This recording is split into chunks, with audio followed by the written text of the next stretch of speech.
One thing I admire so deeply about you is how technically current you stay. I think you must spend a lot of time reading or whatever, but you're always so incredibly thoughtful and well-read in every single detail of what's going on in the industry. How to stay so on top of things while running one of the world's largest companies. Wow. Let's see. What's the answer to that? Well, first, I'm surrounded by amazing people. When I went to visit you, you were surrounded by amazing people. Yeah. And they're generous to teach me, and so you have to make the effort to learn. Yeah. You know, people love teaching people who are great students. Yeah. And so I dedicate myself a lot to being a good student. Yeah. And you know, of course, we're in a whole lot of domains, from self-driving cars to climate research to digital biology. Yeah. And so the vastness, the breadth of impact that we can have in the world is great. But we also have to learn to be able to, and so you're in a very tech-driven industry, solving and creating solutions for companies. Yeah. I'm in a very tech-driven industry. And so for both of us, it's essential we understand the underpinnings of the technology, so you have an intuition for how the industry is going to change. Yeah. You have an intuition for how which one of the technologies is a little bit of a left turn, and which one is fundamental. Yeah.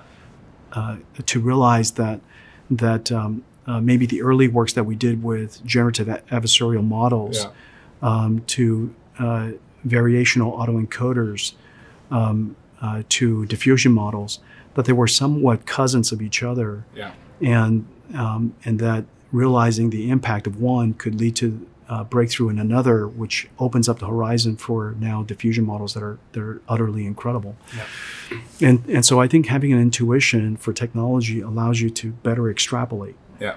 And our ability to extrapolate and see down the road is really vital, because gosh, technology is changing fast, but it still takes us several years to build a great solution.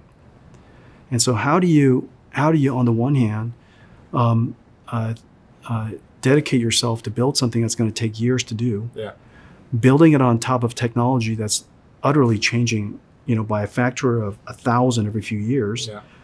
How do you do that unless you have an intuition for it? Yeah. And so I think that the fact that you're so deeply gifted in technology, and so you understand and you have great interest and curiosity in technology, is essential to running a technology-driven company. And so I think I love that part of my job, and I'm surrounded by people who are generous to teach me, and I've got to just dedicate myself to be a good student. So one area I'm very intrigued by is how you run the company. I've understood you don't have one-on-ones. Can you talk me through some of the sort of classic management playbook that you've challenged and evolved? Mm-hmm. Well, first, with respect to building a company, the first thing that you have to go, as with all problems, and Joel, you do this very naturally, you start from first principles. Yeah. What is this machine that we're trying to create, and what is its output? Yeah. What is its input? What is its output? What are the conditions that it's in? What is the industry like? Yeah. Is it a fast-moving industry? Is it a bureaucratic industry? Is it highly regulated industry? What kind of industry is it? And what are you trying to build? And so I think you think about it from that perspective. There are several things that I wanted to do with the company. I wanted to create something, a company that naturally attracts amazing people. Yeah. And the reason for that is because we're solving problems. Our company's mission is to solve computing problems that are barely possible. And if a problem could be solved by normal computers, we don't do it. Yeah. And so we have to go find problems that are impossible for normal computers to solve, or barely possible. Yeah. And so you want to attract amazing people who want to invent this new form of computing and apply it to solving some really difficult problems. Yeah. And so I want amazing people. Second, I wanted a company that was smaller, not larger. Yeah. You want a company that's as small as possible, not as large as possible. Yeah. It needs to be as large as necessary to do the job well, but to be as small as possible. And so naturally you want to empower people. Yeah. Well, if you want an organization that obeys command and control, then you make it a pyramid, just like the old military, all the way back to the Roman Empire. And but if you want to empower people, then you want to make it as flat as possible, so that information travels quickly. And so in order to make something as flat as possible, the first layer has to be well considered. Well, the first layer happens to be the most senior people, and you would think that they need the least amount of management. Nobody's coming to me. None of my management team is coming to me for, career advice. They made it and they're doing great. And so I have a whole lot of people reporting to me because I don't need to do one-on-ones. I don't have to do career coaching. I don't have to, they're all fabulously happy and they know what they're doing. They're experts in their field. And so those one-on-ones are really not necessary. And if there's a strategic direction, why do you tell one person? You tell everybody. And so after we're swimming in the soup of strategizing and how to formulate the path to the future, when the time comes, I just, I send it out to everybody at the same time, or I'll tell everybody at the same time. And people will give me feedback and we'll refine it. And because the company is so flat and you've empowered the organization so much with knowledge of the company and their access to information, the company is also agile. And so it turns out that by having a lot of direct reports, not having one-on-ones, made the company flat, information travels quickly, employees empowered, which made it possible for me not to do one-on-ones. That algorithm was well conceived, and the architecture is well implemented. We also don't have business units. We don't have divisions. Everybody works as one. And the company is shaped in a way that allows us to build accelerated computing best. If you asked me to go do fried chicken, we'd have a hard time doing fried chicken. Swedish meatballs, no chance. But accelerated computing, very well. I think you have 40 direct reports, right? Or, something like that. The challenge is getting everybody together. I want to get everybody together, but either somebody's out or somebody's on vacation or somebody's doing something. Exactly. The odds of everybody sitting at the office is approximately 0%. How did your leadership style change over time? You've been going on for decades now. How did that evolve as you learned? Well, I don't really have a style. It's just me. There are a lot of things that I want to do better. And if something's happening at work and I don't like its direction, I'll just say it. Because I don't take anybody aside. Do one-on-one coaching. If something's not right, I'll just say it. If I have a different opinion, I just say it. And so it could be a little too direct, but if people just realize that I'm not trying to do anything except be direct, and then I spend a lot of time reasoning through my decisions, which empowers employees because they learn how leaders think through problems. And just by every meeting I'm in, I'm explaining, how do I think through this? Let me reason through this. Let me explain why I did that. Why and how do we compare and contrast these ideas? That process of management, I think, is really empowering. And we also don't do just vice president meetings or just director and board the meetings I have. There's new college grads in there. There are people from every different organization, and we're just sitting. We're just all sitting in there.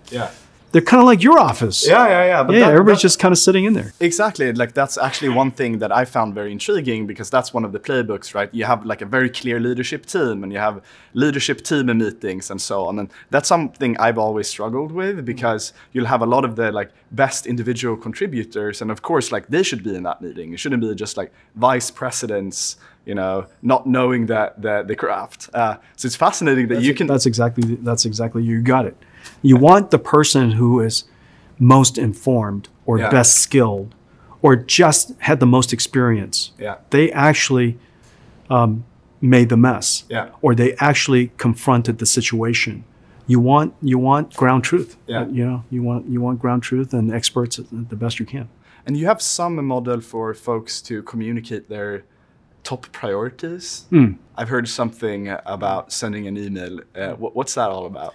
We have we don't do status reports. And so I don't read any status reports. And the reason why I don't is because status reports are they're meta information by the time you get it, and so they're barely informative.